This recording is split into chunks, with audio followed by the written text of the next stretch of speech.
लिखो if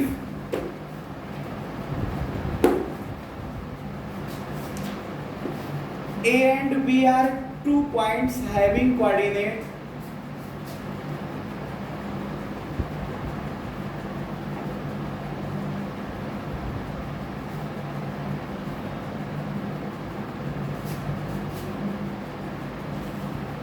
having coordinates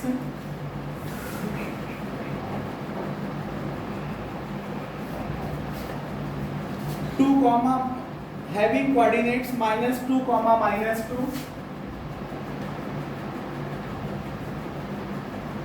and 2 comma minus and 2 comma -4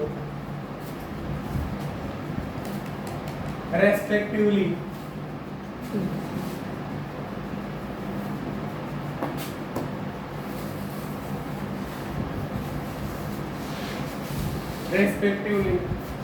And P is a point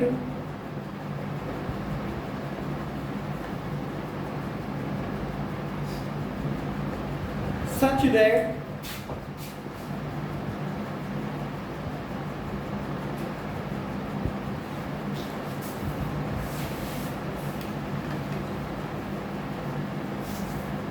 AP ratio AP is equal to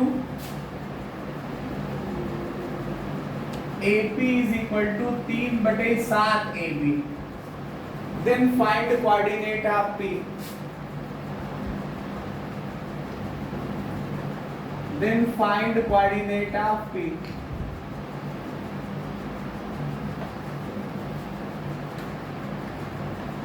question को समझिए। लिखा है कि if A and B are 2 points having coordinate, मतलब A और B दो बिंदु हैं जिनके निर्देशांक दिए हैं क्रमशः -2 and -2 and 2 -4। मतलब A का कोऑर्डिनेट क्या है -2 और B का क्या है 2 -4। फिर कह रहे हैं कि and P is a point, P कोई पॉइंट है, इस तरह से है कि AP की वैल्यू जो है 3/7 खंड है AB का। तो कह रहे हैं कि then find the coordinate of point P, तब P का निर्देशांक बताओ। थोड़ा सा इस बात को समझिएगा। अब इसको मैं हल करके आपको समझा देता हूं। बहुत अच्छा क्वेश्चन है ये। जैसे मान लीजिए कि कोई पॉइंट A है, कोऑर्डिनेट -2 है, दूसरा पॉइंट B है, इसका कोऑर्डिनेट 2 -4 है। ठीक है, इसमें कहीं पे कोई पॉइंट P है,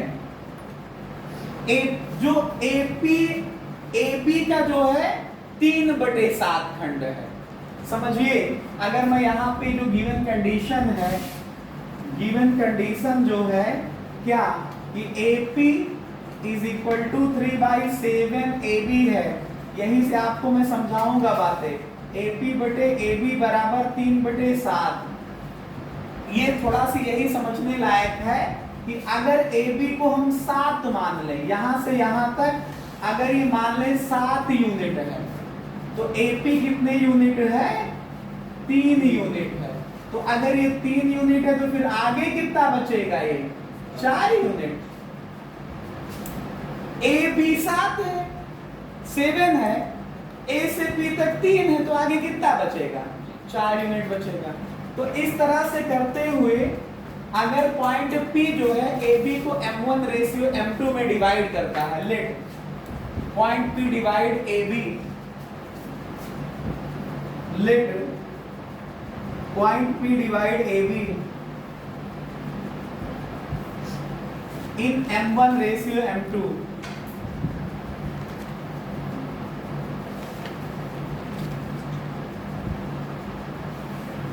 तब देन M1 रेशियो M2 की वैल्यू 3/4।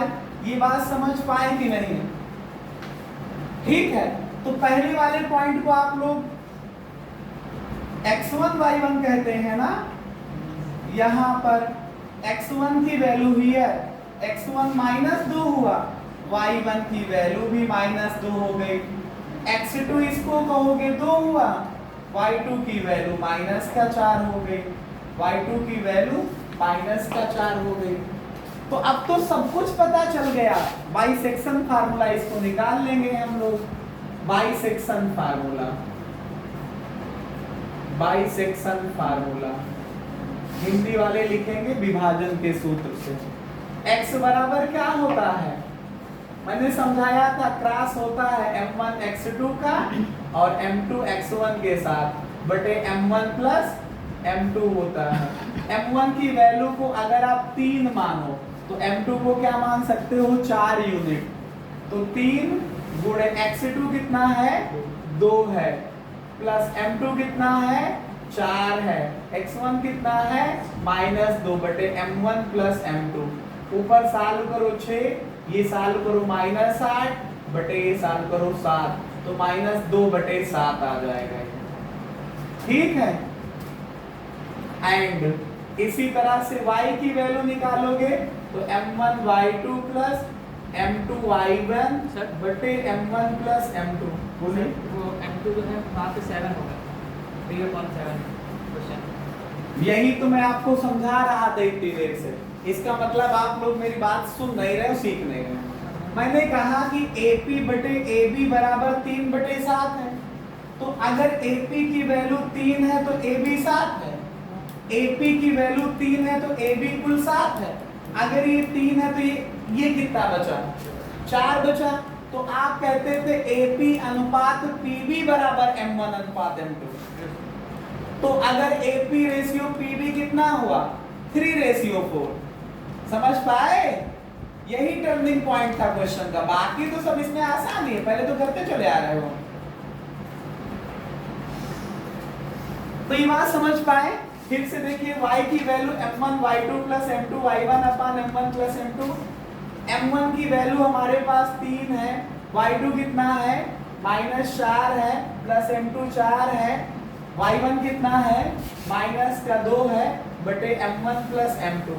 इसको साल जब आप लोग करेंगे तो -12 आएगा, मल्टीप्लाई करें -8 बटे 7। यहाँ से y निकल आएगा -20/7। Hence coordinate of point P. Hence coordinate of P क्या था, x, y। x की वैल्यू क्या निकाली मैंने, -2/7 और y की वैल्यू -20/7। अतः बिंदु P के निर्देशांक ये हो जाएंगे। समझे? ऐसे ही क्वेश्चन हम तुमको कराते रहेंगे, बस खाली तुम मुझसे आते रहोगे। ठीक।